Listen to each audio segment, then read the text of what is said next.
Johnny Depp proves Amber Heard lied again. Tristan Thompson reacts to the rumors that he cheated on Khloe Kardashian. And scientists have managed to translate a radio signal from the atmosphere of Venus into a sound. All of that and a lot more. But first, if you could do us a big favor and please tap that like button, we would really appreciate it. And with that out of the way, let's begin the InformOverload weekly roundup. Johnny Depp's recent lawsuit accusing his ex-wife Amber Heard of defamation has entered its third year in court with a new ruling that said she must turn over drafts of the editorials she published for the Washington Post. A judge in Fairfax County ruled that Heard must also turn over certain communications with partners and associates along with any other documents related to the claims that she was the victim of domestic violence. Upon these documents becoming public, it became apparent that Amber Heard had written the editorial with the assistance and advice of others. According to the court filing, she didn't even pick the headline that read, "Amber Heard, I spoke up against sexual violence and faced our culture's wrath. That has to change." Not only was a lot of information brought to light, but according to reports, this was one of the more heated exchanges in court. Depp's attorney led strongly with, "Other than her, Depp has never been accused by a single woman of raising a finger to them." He then went on to explain how Amber, on the other hand, has a history of this and has actually been accused of directing violence towards a partner in the past. On top of that, she is still being accused of lying about donating her $7 million divorce settlement to the ACLU and Children's Hospital of Los Angeles, for which Depp's lawyer claimed was perjury. Now, the only issue here is the fact that the judge in the UK had ruled that the statements made by the Sun about Mr. Depp were substantially true. So you know this will certainly enter the judge's mind in Fairfax County. That sort of evidence there could just carry over to also explain away Amber Heard's op-ed piece, which essentially is what prompted the article from the Sun in the first place. For now, however, those are all the details that we have for you, but when that judge in Fairfax County gives his ruling, we'll be sure to let you know. With that though, let's send it over to Jared for some science. Thanks, Johnny. What's happening, guys? It's your boy Brostein, aka the spiciest scientist in the game, and we gotta talk about science, baby. Let's go. Papa Elon may have his sights set on Mars, but NASA is heading elsewhere. Buckle up, because it's time for some science, baby. Back in 2020, you guys remember what a mess that year was? NASA sent a probe to the sun, but on its way offered some insight to a planet we haven't been able to research much in the last 30 years or so. Oh, no. It's Venus. Sorry to disappoint, guys. That being said, what was discovered is pretty interesting on Venus. It wasn't Uranus.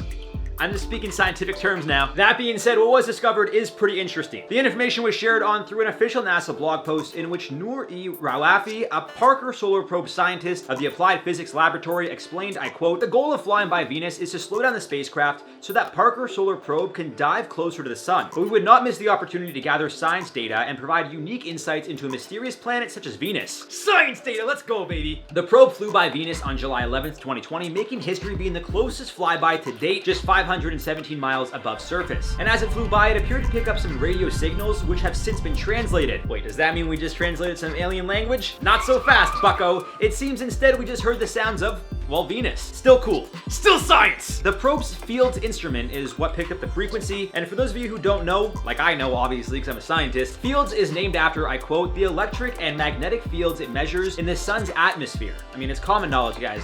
Come on now, duh. Going back to the radio frequencies picked up, it appears to have lasted about 7 minutes, and when Glenn Collison of NASA's Goddard Space Flight Center heard the sound, he recognized it but couldn't quite place it.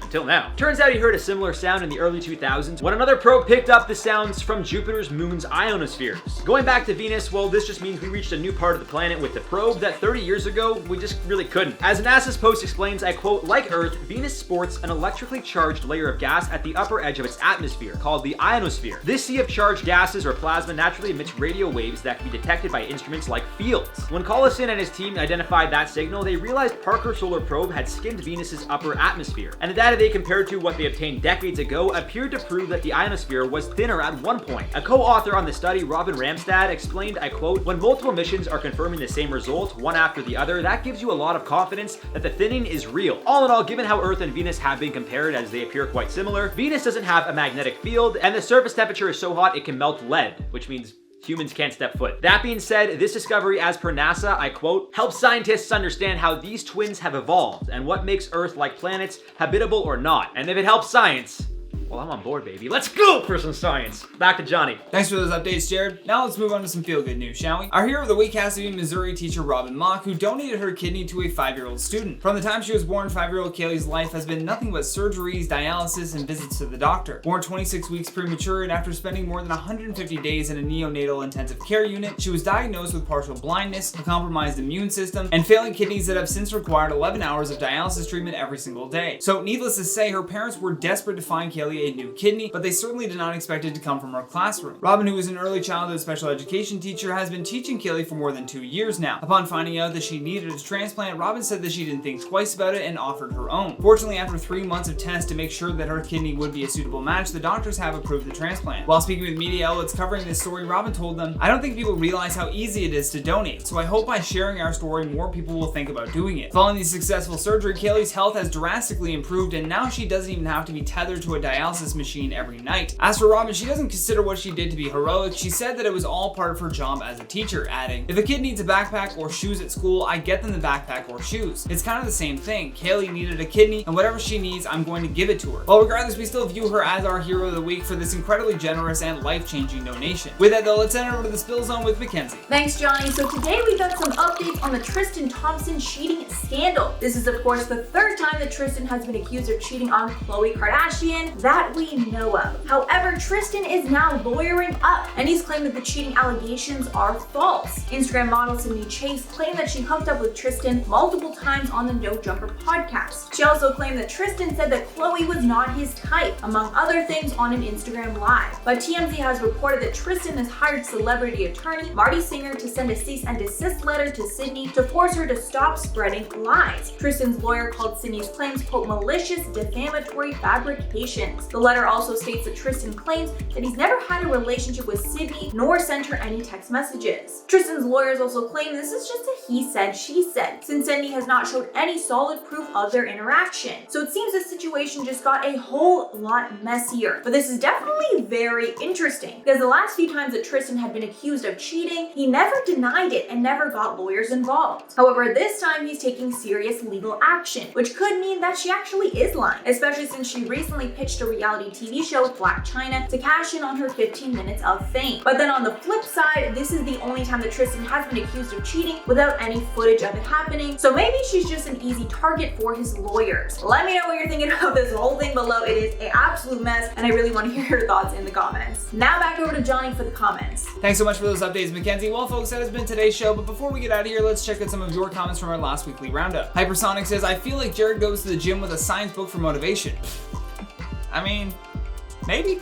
I don't know. We'll have to ask him. Jared, let us know in the chat. Amber M says, "I think it's amazing you support Charlotte even after she left. So many channels like this wouldn't ever do that. Congrats to Charlotte." I'm shocked that channels wouldn't do that. I mean, maybe. But yeah, no, we're all family here. We all love and support each other. So yeah, definitely go check out Charlotte's channels. Both of them, killing it. They're both awesome. Meow Kid versus the Game says, "The middle schooler's inclusivity story was the story I needed." Oh yes, that was an excellent story, and we're so happy that we could include it in our feel good news section. Alexander Begg says, "Every comment is about the wholesome support for Charlotte, and I'm so here for it." Yes, we know that our IO fans love the Potato Queen, so we're so happy that we were able to share that exciting news of her new channel with you guys. Bell Black says, "I need a top 10 influencers we didn't know were Karen's video in my life." We'll see.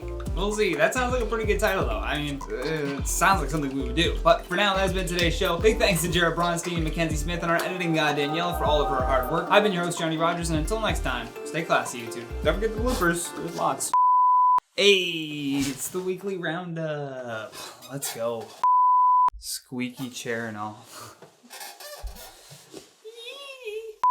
Such a child. Like, the fact that I still find that funny. I'm not a child. It is funny. Why would they name a planet Uranus? Or why would they name the anus? It's which one came first? A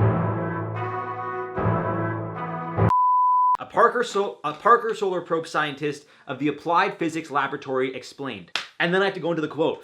Why don't I write the scripts? Why do I do this to myself? Focus.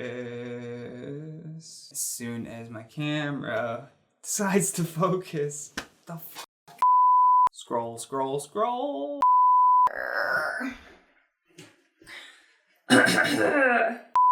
She also my God, that was a bad one. Now back over to Johnny for